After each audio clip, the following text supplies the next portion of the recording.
Atenção, vascaínos! Eu sou o Saulo Viana e eu vou apresentar mais uma belíssima cidade do nosso estado do Amazonas. Dessa vez, eu falo aqui de Novo Airão, uma cidade que fica localizada na região metropolitana da capital, a cidade de Manaus, às margens do Rio Negro. Novo Airão é uma cidade ecoturística do Amazonas.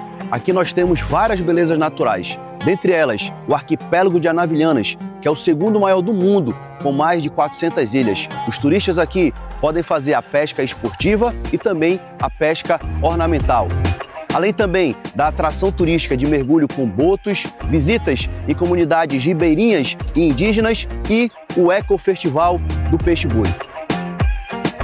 Não diferente do restante do Amazonas, Novo Airão também é uma cidade que tem vários torcedores vascaínos que acompanham todos os dias o nosso canal Atenção Vascaínos.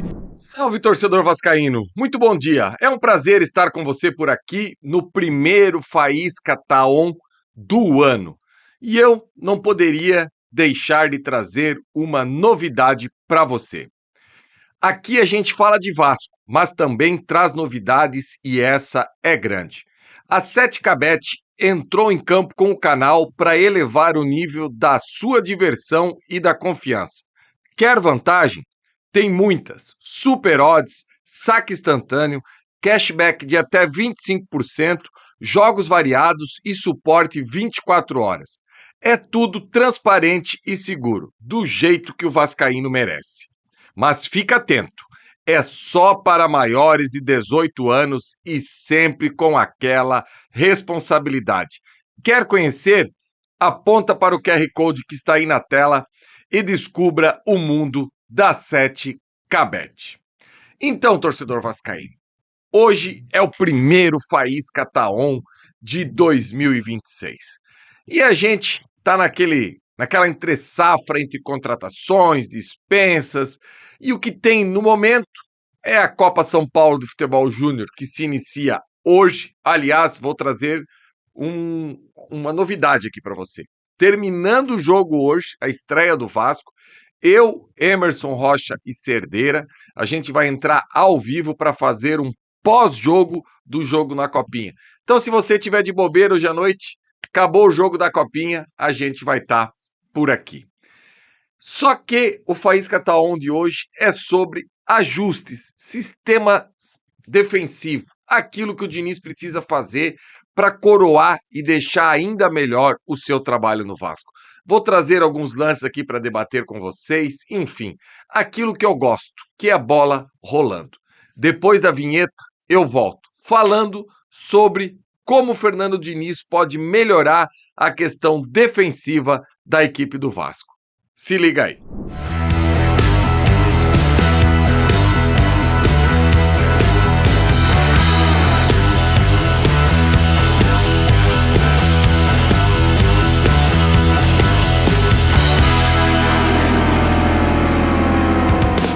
Então, torcedor vascaíno, antes de eu entrar na resenha de hoje sobre o sistema defensivo do Vasco e como melhorar para a temporada de 2026, eu vou pedir para você fazer um favor. Tá vendo esse QR Code que está aí na tela? 2026 a FUT Fanatics continua com a nossa parceria. Passa o QR Code, utiliza o nosso cupom e você terá 7% de desconto em todo o site da FUT Fanatics. Tá esperando o quê? Desde o uniforme do Vasco até tênis, chuteira, agasalho, camisa de clubes nacionais, camisas de clubes internacionais, enfim. A FUT Fanatics é algo que você vai entrar e não vai se arrepender. Então, torcedor vascaíno, começando uma nova temporada, o Vasco está aí no mercado tentando algumas contratações, por enquanto confirmada nenhuma. A gente sabe que a partir dessa semana, com certeza, essas negociações vão ficar ainda mais quentes. Eu não tenho dúvida nenhuma que o Vasco deve anunciar aí na próxima semana pelo menos de 2 a 3 jogadores. Enquanto isso, um grupo de jogador já se reapresentou na data de ontem e o restante se apresenta aí a partir do dia 5.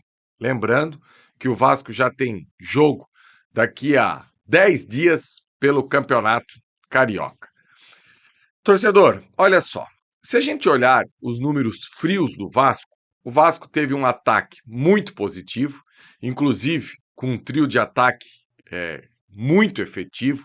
Se a gente parar para pensar aí o que fez Verratti, o que fez Ryan, o que fez Nuno e até mesmo o que fez Coutinho esse ano, é gol que não acaba mais. Só que tem um problema defensivo que o Fernando Diniz precisa arrumar. E essa questão defensiva fica clara quando você, em 71 partidas no ano, é vazada em 52. E o pior de tudo, foram 94 gols sofridos. É muito gol para uma equipe que quer buscar o protagonismo. E muita gente coloca a culpa desses gols sempre no modelo do Fernando Diniz. Porque o Fernando Diniz, a maneira que ele se comporta e tudo mais. E hoje aqui eu vou trazer para você, torcedor, os dois lados da moeda. Eu acho que o Fernando Diniz precisa trabalhar melhor as suas equipes defensivamente. Eu não tenho dúvida nenhuma que existe um desequilíbrio, mas também tem momentos que os jogadores precisam tomar uma melhor decisão e resolver a questão independente da armação tática que se apresenta àquele momento. E às vezes, torcedor, você acaba levando gol obra do acaso e obra da qualidade do adversário. Nem tudo o treinador controla. Eu já vi em inúmeras oportunidades treinadores de ponta usar a expressão que o resultado a gente não controla. O que a gente controla é o rendimento da equipe. E isso é um fato. Como, quando eu falo ofensivamente aqui, eu sempre cito o Guardiola, que deixa claro que a função do treinador é levar a bola até o último terço do campo. Dali em diante, essa questão é com os jogadores. E o que o Diniz precisa fazer para melhorar a questão defensiva da sua equipe? O que eu observo, primeiro de tudo, é o seguinte: é o tal do atacar marcando. O que é o atacar marcando? Eu já trouxe isso algumas vezes para vocês aqui, mas é algo que a gente sempre precisa bater na tecla, que o atacar marcando é aquilo que dá o pré do perde e pressiona. Porque hoje todo mundo tem como ideal no futebol é você perder a bola e recuperar no máximo aí nos próximos 5 segundos. Mas como que isso é feito? A partir da hora que eu estou atacando, que a jogada está desenhando por um lado do campo, o meu outro lado já começa a encaixar a marcação próximo aos jogadores do adversário que costumeiramente puxam os contra-ataques. Então, se a jogada está desenhando lá do lado direito, que o meu lateral direito está indo para frente, está junto com o meia, com o ponta, o meia está atacando a área, o centroavante está dentro da área, o meu lateral esquerdo começa a vir para dentro do campo, encaixar no meio adversário, um zagueiro meu encaixa no centroavante, o outro fica na sobra. Então, esse atacar marcando é algo que eu vejo que o Diniz precisa melhorar nas suas equipes, que às vezes acaba ficando muito frouxo para fazer isso. E algumas vezes eu vejo que é uma questão de tomada de decisão do próprio jogador em lance muito fácil. O primeiro que eu vou trazer aqui para você e vou conversar, eu nem vou usar a prancheta, eu vou deixar para usar a prancheta no segundo. Vamos tirar como parâmetro, torcedor, os dois gols que ainda estão doendo no torcedor vascaíno. O primeiro gol do Corinthians. Quer ver uma coisa? Eu vi muita gente colocar a culpa nos zagueiros do Vasco, no Cuesta, no Robert Renan e no Léo Jardim. Eu acho que cada um deles tem a sua parcela de culpa a partir da hora que a bola chega no Yuri Alberto. O Léo Jardim poderia ter saído, o Cuesta poderia estar mais próximo, talvez o Robert Renan ter feito mais a cobertura, mas o principal erro, na minha opinião, nesse lance é do Andrés Gomes. Porque quando o Ranielli vai fazer a inversão, e assim, tudo é encaixe e tudo é modelo de jogo. A maioria dos treinadores do futebol brasileiro, quando fazem a saída de 3, o volante vem no meio dos zagueiros para fazer essa saída. O Dorival já gosta de fazer essa saída de 3 com o Ranielli ao lado dos zagueiros. Ficam os dois zagueiros aqui e um volante vem para o lado do campo. E isso geralmente deixa os zagueiros mais próximos como na teoria sempre são mais lentos, para fazer a recomposição.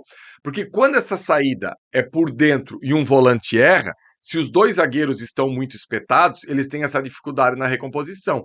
Então, não só o Dorival, outros treinadores do futebol brasileiro gostam de fazer essa saída de três, às vezes com o volante pelo lado, para deixar esses dois zagueiros mais próximos na hora de defender. Isso é só uma nuance que eu estou trazendo aqui para você, que nem sempre essa saída de três é com o volante no meio dos zagueiros. Às vezes, essa saída de três tem um volante usando a lateral do campo.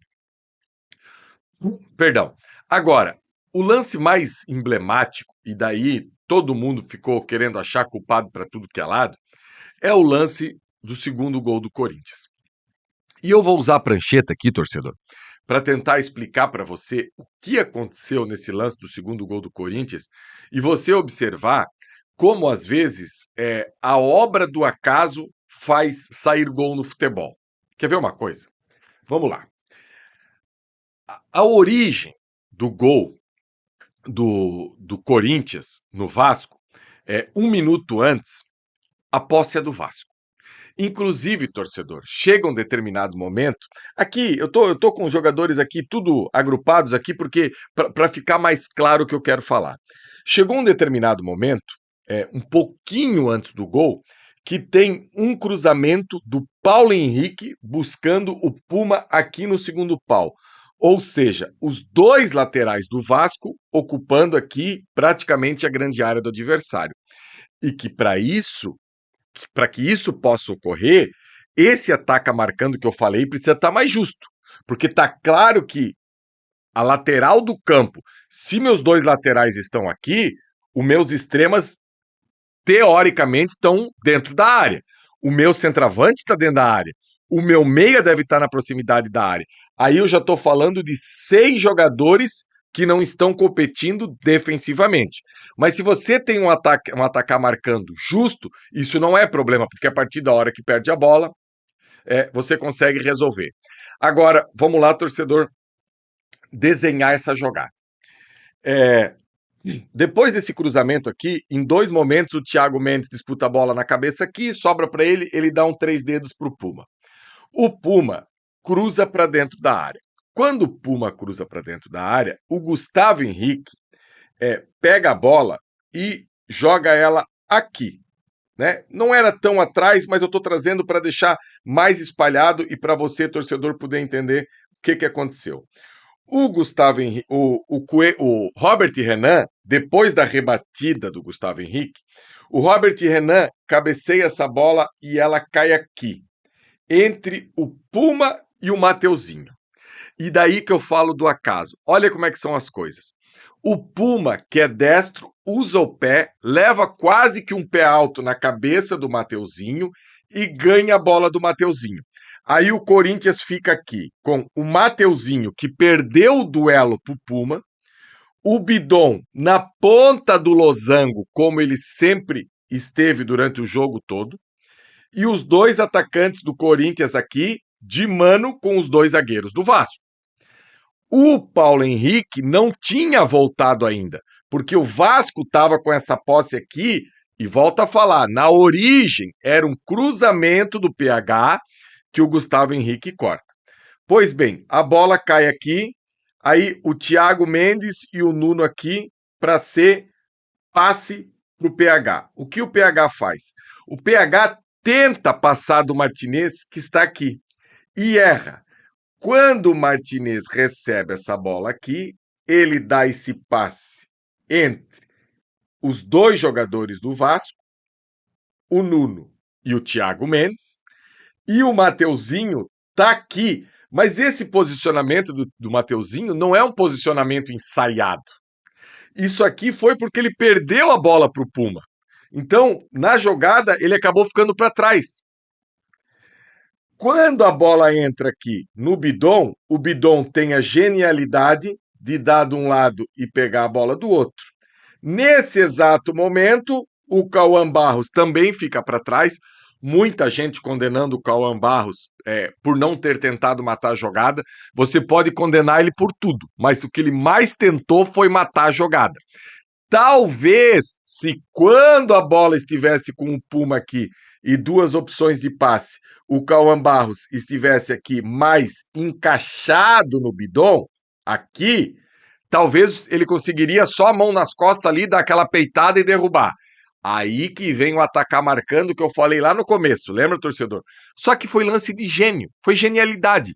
Na história do futebol, quando a gente fala esse tipo de drible, a gente lembra de quem? A gente lembra de Edmundo, que era gênio, a gente lembra de Dennis Bergkamp, que era outro gênio, a gente lembra de lances de jogadores muito acima da média que conseguem executar isso aqui. Então, só relembrando, o bidon passa, fica aqui. Aí, meus amigos, o PH tenta desesperadamente voltar, a zaga do Vasco começa a correr para trás. O Mateuzinho, que não era para estar aqui, está aqui porque perdeu a disputa com o Puma, vem para cá. Aí é 4 jogadores do Corinthians contra 2 do Vasco. Entenderam onde é que eu quero chegar?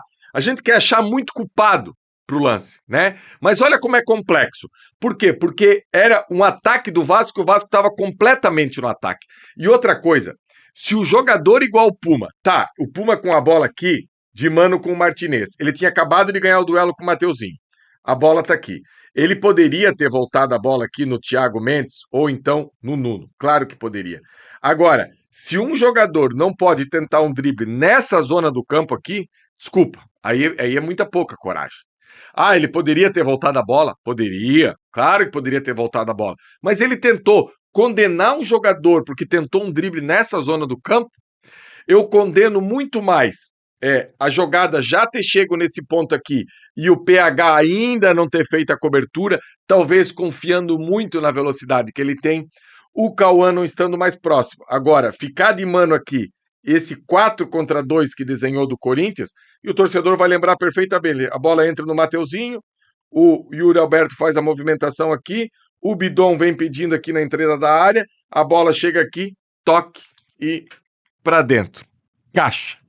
Então, eu acho que se tem algo que o Diniz precisa trabalhar, é essa questão que, eu quero estar com os meus 2 laterais atacando ao mesmo tempo. E isso pode, tá, torcedor? Inclusive o Vasco já fez gol assim, com lateral cruzando para lateral. Não tem problema nenhum. Zero problema de fazer isso. Lá antigamente, quem praticou aí futebol de base, e todo mundo sabe que eu odeio clichê. Né? Eu não gosto de clichê no futebol. Mas no tempo que eu jogava futebol de base, o que eu mais escutava era quando um lateral ataca, o outro fecha. Aí vai pelo outro lado. Tá, isso já foi uma lei no futebol. Hoje não é mais. Você pode atacar com os 2 laterais, desde que, a partir da hora que essa jogada está desenhando, então já que meus 2 laterais foram, os meus 2 volantes já preciso ficar mapeando para ver aonde que vai escapar para poder matar a jogada. E se alguém lá na frente perder essa bola, que tem esse entendimento, que tá os 2 laterais lá na frente, mata a jogada, bola coberta o tempo todo para não deixar o cara levantar a cabeça e achar ninguém, e isso são as nuances do futebol. E eu espero que nessa janela agora, o Vasco possa contratar cada vez zagueiros mais rápidos, zagueiros mais velozes, volante mais rápido, volante mais veloz, enfim, que possa dar ao Fernando Diniz uma mão de obra também mais qualificada para que esse tipo de jogada possa ocorrer cada vez menos. E como eu mostrei ali para vocês, eu não consigo achar tantos culpados, porque um lance desse dá para você analisar por tantos prismas, né? Você pode analisar que a bola era uma posse do Vasco, mas não era uma posse limpa, porque jogava para dentro da área e os jogadores também ficavam no bate e rebate, então talvez esse encaixe não ficou tão claro, porque os jogadores do Vasco ainda estavam em dúvidas se a bola era do Vasco ou era do adversário. Enfim, é de várias maneiras que a gente pode analisar. O que não pode é levar 94 gols numa temporada. Equipes que almejam brigar na parte de cima da tabela são equipes sólidas defensivamente. E como ofensivamente nunca foi problema o trabalho do Diniz, eu vejo que ele precisa trabalhar melhor isso aí para que o Vasco possa ter uma temporada mais tranquila. Beleza, torcedor? Volta a fazer o convite. Hoje à noite, terminou o jogo da Copinha, eu, Emerson Rocha e Cerdeira, a gente volta aqui para trazer uma resenha bem bacana e bem especial com você. Tá bom? Um abraço e a gente se encontra por aqui. Valeu, galera!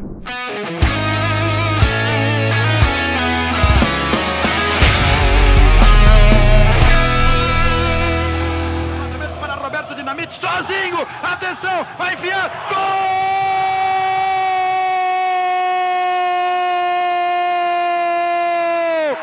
Que golaço maravilhoso do moço que mora em Caxias!